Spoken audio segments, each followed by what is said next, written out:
가을이 온 것 같아요. 저희 백석은 11월 마지막에 보면 춥게 되죠. 아주 추운 날씨가 되죠. 계절 타는 사람 있나요? 혹시 여기? 계절 타시는 분? 아마 그런 분이 계실 겁니다. 가을에 바람이 탁 스쳐 지나가면 괜히 마음이 허전한 것처럼 느낌이 있는 사람도 있을 거라고 생각됩니다. 또 잎도 떨어지고 또 해가 짧아지면 어떻습니까? 괜히 우리의 신앙도 식어지는 것처럼 생각될 때도 있습니다. 성도 여러분, 우리는 그럴수록 우리에게 필요한 것은 어떤 새로운 자극이나 어떤 감상적인 것을 원하는 것이 아니고 원점으로 돌아가야 된다고 생각됩니다. 바로 그것은 십자가로 돌아가는 길입니다. 왜 십자가로 돌아가야 됩니까? 십자가는 믿음의 출발점이기 때문입니다. 십자가로 우리가 용서함 받았고 십자가로 우리가 구원받았기 때문입니다. 오늘 우리는 다시 한번 오늘 말씀을 통해서 십자가로 돌아갈 수 있는 저와 여러분들이 다 될 수 있기를 살아계신 주님의 이름으로 축원합니다. 사도 바울은 고린도 교회에 분명하게 말씀하고 있습니다. 고린도전서 1장 18절 말씀에서 십자가에 두는 멸망하는 자에게는 미련한 것이요 구원을 받는 우리에게는 하나님의 능력이라, 이렇게 말씀해 주고 있습니다. 우리는 이 말씀을 통해서요, 저와 여러분들이 나의 믿음의 뿌리는 어디인가, 이것을 한번 생각해 보았으면 좋겠습니다. 첫 번째로 저와 여러분들이 생각할 것은 뭐냐 하면 십자가는 구원을 확증하는 하나님의 능력이라는 사실입니다. 아까 읽은 고린도전서 1장 18절 말씀에서 사도 바울은 십자가를 통해서 두 갈래의 사람을 소개하고 있습니다. 하나는 멸망하는 사람, 하나는 구원받는 사람에 대해서 말씀해 주고 있습니다. 여러분, 우리가 이 문제를요 단순하게 선택의 문제로 생각해서는 안 됩니다. 너무나 중요한 문제이기 때문에 내가 어디에 서느냐가 생명이냐 사망이냐, 영원한 구원이냐 영원한 멸망을 받느냐 하는 그런 바로 갈림길이기 때문에 우리는 잘 이 말씀을 묵상해야 됩니다. 사람 눈으로 볼 때는 그냥 인생을 살다가 한번 가는 게 끝이 아니냐라고 대수롭지 않게 생각될 수 있지만 여러분, 결과는 너무나 다르다는 겁니다. 특별히 오늘 말씀을 하고 있는 것은 뭐냐 하면 멸망의 길로 간다는 사람은 뭘 말하냐 하면 자기를 스스로 의지하는 사람을 가리키는 말입니다. 여러분, 우리가 알고 있듯이 바울이 있죠. 바울은 출신 배경부터 다른 사람입니다. 베냐민 지파이고, 베냐민 지파라는 말은 무슨 말이죠? 왕족이라는 말이에요. 베냐민 지파 이스라엘 초대 왕이 누구예요? 어렵게 질문했어요? 이스라엘의 초대 왕이 누구예요? 사울 왕이 무슨 지파? 바울이 누구 지파? 그 왕족이었단 말이에요. 히브리인 중에 히브리인. 공부도 굉장히 많이 한 가말리엘 문화생이었고요. 이분은요 어떻게 생각했냐면, 우리는 하나님을 우리가 믿음의 대상으로 섬기잖아요. 근데 이 바울은 어떠냐면 자기 의를 검증받는 대상으로 생각했어요. 내가 이 정도로 삽니다, 하나님. 저는 율법에 능통하고 이렇게 살아갑니다라고 보여주는 대상으로 하나님을 생각했던 자기 의에 충만한 자가 바로 바울이었습니다. 근데 어떻게 됐습니까? 다메섹 도상에서 부활하신 예수님 만나시고 그가 변화를 받죠. 우리가 구원받는 것은 절대로 내 의로 구원받는 것이 아니구나. 우리가 구원받는 것은 십자가라는 사실을 그가 깨닫게 되지요. 여러분, 그렇습니다. 우리가 구원받는 길은 바로 십자가의 길입니다. 세상 사람들에게 있어서 십자가는 어떻습니까? 참 좀 그렇습니다. 예수님 누굽니까? 그 당시에 그냥 맥없이 십자가에 못 박혀 돌아가셨잖아요. 맥없이, 힘없이 십자가에 못 박혀 돌아가셨잖아요. 그런데 힘없이 돌아간 그분을 통해서 우리가 구원을 받는다, 세상 논리로서는 가찮게 느껴지는 거예요.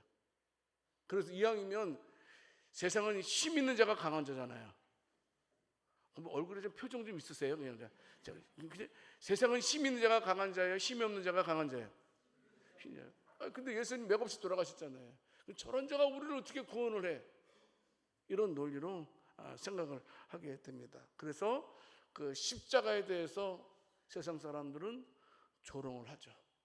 그리고 외면을 하게 됩니다. 하지만 오늘 말씀 보게 되면 구원을 받는 우리에게는 하나님의 능력이 된다라고 말씀해 주고 있습니다. 무슨 말씀이냐면 하나님께서는 우리에게 하나님의 능력을 보여주셨는데 무엇으로 보여주셨냐면 십자가로 보여주셨다라는 사실입니다. 십자가로 구원받게 하는 하나님의 능력, 이렇게 우리가 말씀을 들을 수가 있습니다. 여러분, 하나님의 능력은요 단순한 힘이나 기적을 의미하는 바가 아닙니다. 우리가 상상 이상으로 가지고 있고, 우리를 죄에서 구출해주고, 우리를 의롭게 해주시고, 우리를 천국으로 들어가게 하시고, 우리를 하나님의 자녀로 인쳐주시는 것이 뭐냐 하면 바로 하나님의 능력인데, 그 능력이 십자가를 통해서 이루게 하셨다 말씀하고 있습니다. 여러분, 고린도 교회는요 그 당시에 두 가지 사상이 팽배했어요. 하나는 뭐냐 하면 헬라 철학, 필라조피, 헬라 철학. 근데 이 헬라 철학에서 강조하는 게 뭐였어요? 지혜를 강조했습니다. 예를 들면 그 아르케라는 말이 있어요. 헬라어로. 이게 뭐냐 하면 근본이라는 말입니다. 그러면 우주의 근본은 물이다, 우주의 근본은 공기다, 우주의 근본은 숫자다. 이런 식으로 인생을, 세계를 지혜로 표현하는 시대가 바로 그 당시의 시대였습니다. 여러분, 그래서 어떻습니까? 똑똑한 사람들, 철학자들의 말은 굉장히 멋있습니다. 논리적인 설득도 있고, 그들은 깊은 사유를 최고의 가치로 여기는 사람이었습니다. 그래서 이제 바울에게 말하는 겁니다. 그래, 좀 네가 십자가를 말하는데, 복음을 말해야 하는데, 그 복음을 마치 철학처럼 지혜롭게 설명해봐. 또 한편 유대인들에게 어떤 전통적인 가치관이 있었냐 하면, 그래, 우리에게도 하나님이 살아계시다는 걸 보여줘. 바울한테 말하는 겁니다. 어떻게? 표적으로. 표적이 뭡니까? 우리한테 눈앞에서 기적을 베풀어봐라, 해봐라. 강이 갈라지고 하늘에서 만나가 내리고 병든자가 낫고 이런 모습을 보여줘라. 그러면 우리가 네가 믿는 예수가 하나님의 아들이라는 것을 믿겠다. 그래서 한쪽에서는 우리를 지혜로 설득해달라, 또 한쪽에서는 기적으로 증명해달라. 여러분, 그런데요, 그런 요구가 막 됐는데 고린도전서 1장 23절 말씀을 통해서 보게 되면 사도 바울은 그와 같은 요구에 대해서 아랑곳하지 않고 오직 십자가에 못 박힌 예수님만 이야기합니다. 십자가만 얘기한다는 거예요. 여러분, 십자가가 무엇입니까? 십자가는 하나님의 공의와 사랑이 만난 자리입니다. 십자가는 죄에 대해서는 철저하게 심판하시고, 죄인을 용서하기 위해서 독생자 예수 그리스도를 십자가에 대신 죽게 하신 자리입니다. 그러므로 우리는 십자가를 생각할 때마다 더 이상 흔들릴 수 없습니다. 왜냐하면 그 예수님의 사랑이, 그 예수님의 희생이 나를 위한 것이기 때문입니다. 내 죄를 위해서 예수님께서 대신 십자가에 죽어주셨어요. 성도 여러분, 기억하세요. 예수님의 십자가를 믿는 자마다 하나님의 자녀가 되는 권세가 되는 줄을 믿으시기 바랍니다. 예수님께서 나를 위해서 죽어주셨고 부활하셨다는 사실을 믿는 자에게 하나님께서 하나님의 능력으로 우리에게 구원을 허락하시는 줄을 믿으시기 바랍니다. 여러분, 십자가의 능력을 가장 극적으로 보여주는 성경적 인물 가운데 한 분 뽑으라면 우리는 예수님과 함께 십자가에 못 박힌 강도 중에 한 사람일 겁니다. 여러분, 예수님께서 골고다 언덕에서 어떻습니까? 십자가에 달리시지 않습니까? 좌우편에 이제 흉악한 강도들도 함께 십자가에 못 박힘을 당하게 됩니다. 근데 그 중에 한 명은 예수님 조롱합니다. 야, 네가 메시아야? 네가 그리스도야? 네가 구세주야? 그러면 나를 구원해봐. 우리를 구원해봐. 막 조롱했으면 빈정댔습니다. 근데 다른 한 강도는 달랐습니다. 누가복음 23장 41절 말씀을 통해서 보게 되면 그가 다른 강도에게, 저주하는 강도에게 말하죠. 아니야, 우리는 우리의 죄값으로 십자가를 졌지만 저분은 아무런 죄값도 없이 십자가를 지신 거야. 그러면서 누가복음 23장 42절 말씀을 통해서 보게 되면 그 강도가 예수님에게 간청합니다. 예수님, 당신의 나라에 임하실 때에 저를 꼭 기억해 주세요. 저를 기억해 주세요. 그랬더니 누가복음 23장 43절 말씀에서 그 말을 듣고 예수님께서 어떻게 대답하십니까? 내가 진실로 내게 이르노니 오늘 네가 나와 함께 낙원에 있으리라 하시니라 말씀하셨습니다. 여러분, 이 말씀은 단순한 위로의 말씀이 아닙니다. 죽음을 앞둔 한 죄인에게 주시는 확실한 구원의 선포입니다. 여러분, 사실 그 강도는 어떤 자입니까? 아주 흉악한 자입니다. 그 당시에 십자가는 일반 죄를 짓는 사람 십자가에 죽이지 않았어요. 최고의 흉악범들, 최고의 악질 죄를 범한 자들을 십자가에 달려서 죽였던 형틀입니다. 한평생 이 사람은 어떻습니까? 악한 짓만 골라서 한 사람이라고 말해도 틀릴 말은 아닐 것입니다. 그런데 그와 같은 자에게도 그 강도가 예수님 바라볼 때 예수님께서는 그에게 구원을 허락해 주셨다는 겁니다. 여러분, 신앙생활 할 때요, 저와 여러분들이 조심할 것이 있어요. 뭐냐면 내가 무엇을 해야지만 구원을 받는다. 맞아요, 틀려요? 맞아요, 틀려요? 그래도 좀 해야 되잖아요. 여러분, 우리의 구원은요 오직 십자가를 믿는 믿음에 달려있음을 믿으시기 바랍니다. 그 흉악한 강도조차 그 십자가의 능력으로 구원받았듯이 저와 여러분들도 하나님께서 십자가의 능력으로 저와 여러분들을 붙들고 있음을 믿으시기를 바랍니다. 이사야 선지자도 이사야서 45장 22절 말씀에서 말씀하십니다. 땅의 모든 끝이여 내게로 돌이켜 구원을 받으라. 나는 하나님이라 다른 이가 없느니라. 쉽게 말씀드리면 나를 바라보라. 너를 구원한 이는 나밖에 없다. 지금 말하면 십자가만 바라보아라 말씀하고 있습니다. 복잡하게 생각하지 마십시오. 그냥 바라보세요. 예수님 바라보세요. 십자가 바라보세요. 바라보기만 하면 된다라는 겁니다. 그분을 믿고 의지하기만 하면 하나님께서 저와 여러분들에게 구원을 허락해 주실 줄을 믿으시기 바랍니다. 이처럼 단순합니다. 하지만 놀라운 능력이 함께하고 있습니다. 이 논리는요, 세상의 논리로서는 이해가 되지 않아요. 설명이 될 수 없는 거예요. 여러분, 예수 믿으면 구원받고 예수 믿으면 제사함 받는다는 것은 세상의 어떤 지식도 철학도 설명해낼 수 없어요. 하나님께서요 그 십자가로 우리에게 구원을 허락하셨음을 믿으시기 바랍니다. 십자가를 바라봐야 됩니다. 십자가만이 우리의 구원이고 우리의 소망입니다. 여러분, 그래요. 신앙생활하면서 종종 우리의 신앙이 흔들릴 때가 있어요. 예배를 드려도 기도를 해도 때로는 정말로 내가 구원받은 사람인가? 라고 확신이 서지 않을 때가 있습니다. 더더욱 언제요?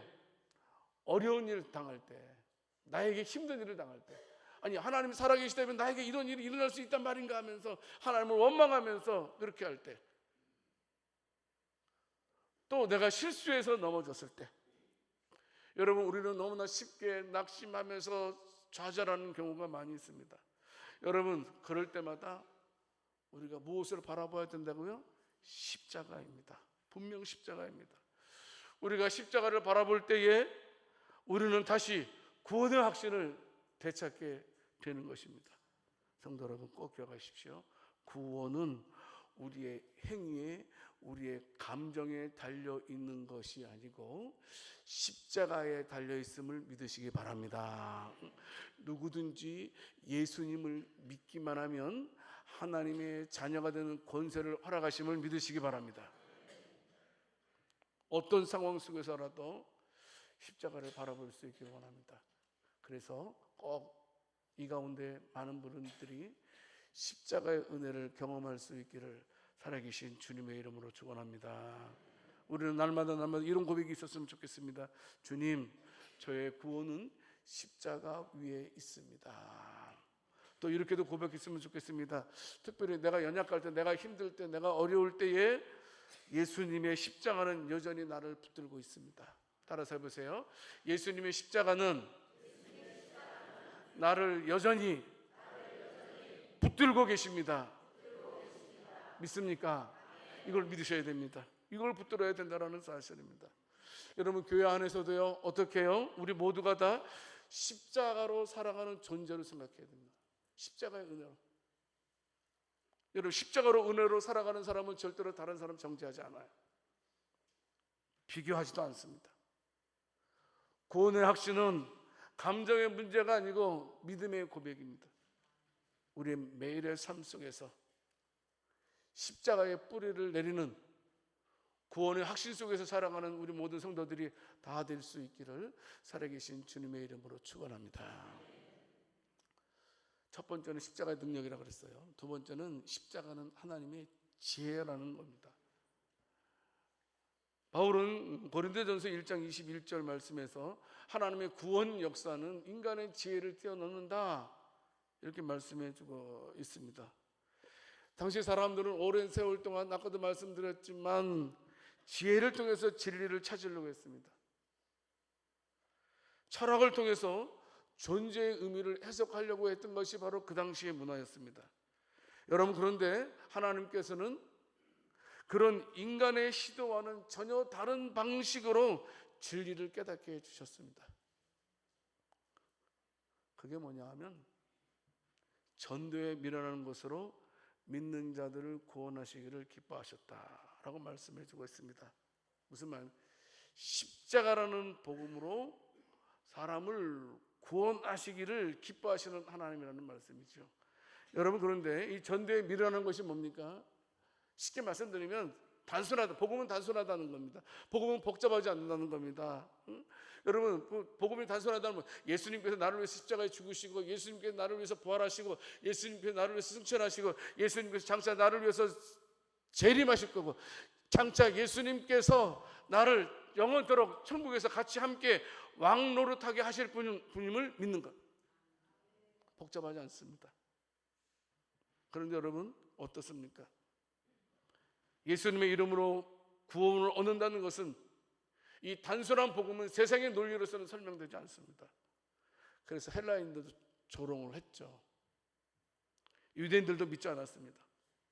하지만 어떻게 해요? 하나님께서는 그들이 미련하게 생각하는 것으로 우리의 구원의 길을 만들어 주셨음을 기억하시기 바랍니다.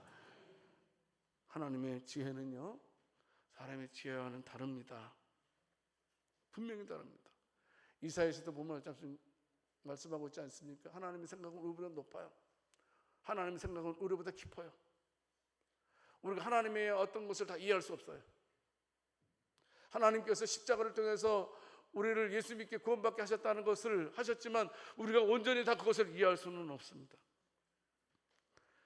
성도 여러분, 단순한 복음 안에서 하나님께서 우리에게 진리를 주셨음을 믿으시길 바랍니다. 믿기만 하면 됩니다. 바라보도록 하면 됩니다. 하나님께서 그렇게 하셨어요. 열왕기하 5장에 보게 되면 나만 장군의 이야기가 기록되어 있습니다. 나만 장군은 누구입니까? 아람 나라의 군대 장관입니다. 아주 막강한 사람입니다. 그런데 그에게 병이 생겼습니다. 문둥병이 생겼습니다. 그로 인하여서 그가 아무런 소망 없이 하루하루 힘들게 살아가게 되는데, 어느 날 그 집에서 일하는 소녀 하인의 말을 듣게 됩니다. 우리 주인이 우리 사마리아 지역의 유명한 선지자 엘리사에게 가면 저 병도 나을 텐데 라고 말하는 것을 듣게 됩니다. 마음이 감동됐습니다.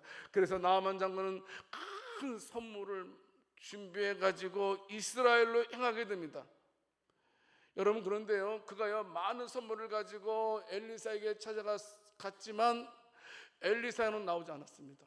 아니, 기분 나쁜, 내가 누군데, 그래도 내가 세계를 다스리는 군대 장관인데, 그러면 니는 나와서 나를 인사도 하고 내 몸도 만져주고 어떻게 해야 될 거 아니야. 엘리사는 나오지 않았습니다. 그냥 어떻게 했어요? 종만 내보냈어요. 종만 내보내서 뭐라고 말했어요? 요단강에 가서 몸을 7번 씻으라. 기분이, 자존심이 팍 sy는 거예요. 엘리사가 아니고 나만 장군이. 여러분들 설교하면 가끔 헷갈릴 때 있습니다. 나만 장군이 확 자존심 상하는 거예요. 막 기분 나빠가지고, 아니 요단강보다 깨끗한 것이 우리나라에는 얼마나 많이 있는데 나 돌아가란다. 기분 나빠서. 근데 그 부하들이 뭐라 그랬어요? 아니 장군님, 저 선지자가 큰 것도 시킨 것도 아닌데, 쉬운 거 시킨 건데, 어려운 것도 아닌데 그냥 하시면 안 되겠습니까? 그러니까 그 말을 듣고 나만 장군이 요단강에 들어가서 7번 몸을 달궜더니 그의 피부가 어떻게 되었더라? 어린아이처럼 되었더라. 성도 여러분, 여기서 말하는 이 이야기의 핵심은 뭡니까? 여러분, 이겁니다. 하나님의 지혜는요 인간의 지혜보다 탁월하다는, 높다라는 겁니다. 이걸 말씀하고, 인간의 지혜와 하나님의 지혜는, 창조자의 지혜와 피조물의 지혜는 다르다는 것을 말씀해 주고 있는 것입니다. 그러므로 성도 여러분, 우리는 어떻습니까? 단순한 순종 안에 능력이 있음을 믿으시기 바랍니다. 십자가의 복음도 마찬가지입니다. 단순하지만 십자가 안에는 하나님의 구원과 회복의 은혜가 있음을 믿으시기를 바랍니다. 근데 우리는 성경보다도 어떻습니까? 내 판단, 내 경험을 더 중요하게 생각합니다. 이제 우리도 다시 복음의 진리로 돌아가야 된다고 생각됩니다. 복음은, 십자가는 단순하지만 완전합니다. 복음 안에 제사함이 있고, 복음 안에 생명이 있고, 복음 안에 진리가 있음을 믿으시기를 바랍니다. 여러분, 우리가 전도할 때도 어렵게 생각할 필요 없어요. 예수님께서 이 땅에 오셔서 당신을 위해서 십자가에 못 박혀 돌아가셨습니다 라고 말하는 것이면 됩니다. 누구든지 간에 당신을 위해서 십자가에 돌아가신 예수님을 믿기만 하면 하나님의 자녀가 되는 것입니다 라고 말하기만 하면 되는 것입니다. 여러분, 항상 우리는 내 판단, 내 지식을 따르는 것이 아니고 하나님의 지혜를 따르겠다는 겸손한 마음이 있기를 소망합니다. 십자가는 하나님의 지혜입니다. 하나님께서 십자가를 통해서 구원을 허락하신 것은 우리가 이해 못할 하나님의 방법이었다. 세 번째는 뭐냐 하면, 십자가는요 날마다 붙들어야 할 믿음의 기준이라는 겁니다. 여기서 중요한 건 날마다라는 단어입니다. 날마다. 오늘 보면 고린도전서 1장 23절 24절 말씀에서 사도 바울은 분명히 말씀하고 있습니다. 우리는 십자가에 못 박힌 그리스도를 전한다 라고 이렇게 전하고 있습니다. 근데 여러분, 이 말씀은요 단지 복음을 처음 들려줄 때만이 아니고 삶 전체의 기준이 십자가가 되어야 한다는 것을 강조하고 있는 거예요. 우리 삶 전체의 중심이 십자가가. 여러분, 십자가라는 것은 단순하게 한 번 믿고 끝나는 문제가 아니라는 것입니다. 날마다 우리는 십자가를 붙들고 십자가를 중심으로 하는 삶을 살아야 한다는 것을 말씀하고 있습니다. 유대인들은 기적을 요구했습니다. 헬라인들은 철학적인 논리를 요구했지만 바울은 말씀드렸듯이 어떤 기대에도 응하지 않았습니다. 오직 십자가만 전했습니다. 왜냐하면 십자가에는 하나님의 능력과 지혜가 담겨 있기 때문이었습니다. 여러분, 우리는 어떻습니까? 어떤 것을 결정할 때요, 우리는 우리의 판단, 우리의 감정, 그리고 우리의 처지에 따라서 결정하는 것이 달라지더라고요. 그런데 이제부터는 우리가 어떻게 해요? 늘 십자가 앞에서 내 믿음을 점검하는 자들이 되어야 합니다. 십자가는요, 특별히 죄의 심각성을 드러나게 합니다. 더 중요한 것은 십자가는요, 그 죄를 해결하신 하나님의 사랑이 나타나는 것이 십자가입니다. 그래서 우리가 십자가의 중심으로 살아가게 되면요, 예수님의 그 십자가를 기억하고 살아갈 때에는 어떻게 될까요? 죄의 두려움보다는 은혜에 대한 감사로 가득 차게 됩니다. 왜냐하면 예수님 우편에 달린, 좌편에 달린 그 죄인보다도 더 나쁜 죄인인데 나 같은 자를 구원해 주시다니, 나 같은 놈을 위해서 십자가에 못 박혀 죽으시다니. 여러분, 우리가 십자가를 생각하면 생각할수록 우리는 은혜에 대한 감사로 살아갈 수밖에 없게 됩니다. 성도 여러분, 누가복음 7장에 보게 되면요, 향유를 붓던 여인의 이야기가 나옵니다. 예수님께서 한 바리새인 집에 식사 초대를 받았는데요, 그곳에서 한 죄 많은 여인이 눈물로 예수님의 발을 씻어주시게 됩니다. 머리카락으로 닦은 다음에 값비싼 향유를 부어서 예수님께 드리는 장면이 누가복음 7장에 기록되어져 있습니다. 여러분, 그런데요, 사람들이 수근수근거립니다. 뭐라 그러냐면, 아니, 예수님이 저 여인이 어떤 여인인지를 알았더라면 예수님께서 저 여인을 가까이 하지 않으실 텐데, 이런 말을 했어요. 사람들은 이 여인이 하여튼 죄 많은 여인이었던 것 같습니다. 그래서 이 여인을 정죄했지만 도리어 이 예수님께서는 이 여인에 대해서 칭찬하시게 되죠. 말씀하시죠. 이 여인은 많은 죄를 용서받았기에 많은 사랑을 할 수 있었다. 여러분, 이 여인이 본 건 뭡니까? 십자가의 사랑이라는 겁니다. 여러분, 물론 이 사건은 예수님 십자가 전의 사건입니다.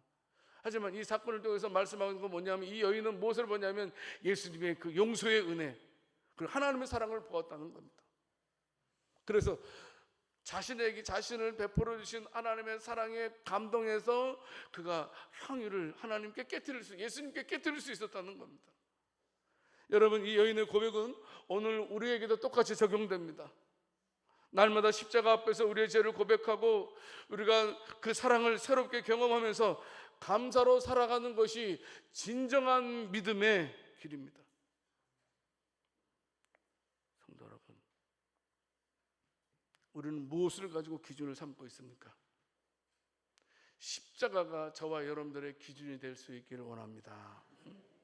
사람의 말에 좌지우지되지 말고, 상황에 낙심하지 말고, 내 판단대로 모든 것을 결정하지 말고, 십자가 중심으로 예수님이라면 어떻게 하실까? 예수님이라면 어떻게 하셨을까? 이것으로 판단하고 결정할 수 있는 기준이 될 수 있기를 살아계신 주님의 이름으로 축원합니다. 말씀을 맺겠습니다.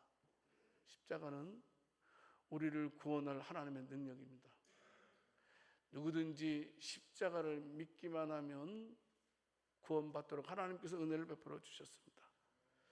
세상 사람들은 여전히 십자가를 비웃습니다.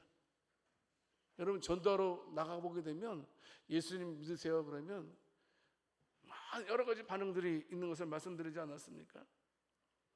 하지만 우리는 기억하시기 바랍니다. 십자가가 능력이고 십자가가 지혜이고 십자가가 저와 여러분들의 삶의 기준임을, 유일한 기준임을 믿으시기를 바랍니다. 오직 우리가 십자가 안에서 살아갈 때 하나님께서 저와 여러분의 죄의 문제, 건강의 문제, 여러 가지 환경의 문제도 해결해 주실 줄 믿고, 오직 나를 위해서 십자가에 죽으시고 부활하신 예수님만 바라보고 의지하는 저와 여러분들이 될 수 있기를 살아계신 주님의 이름으로 축원합니다. 하나님 아버지,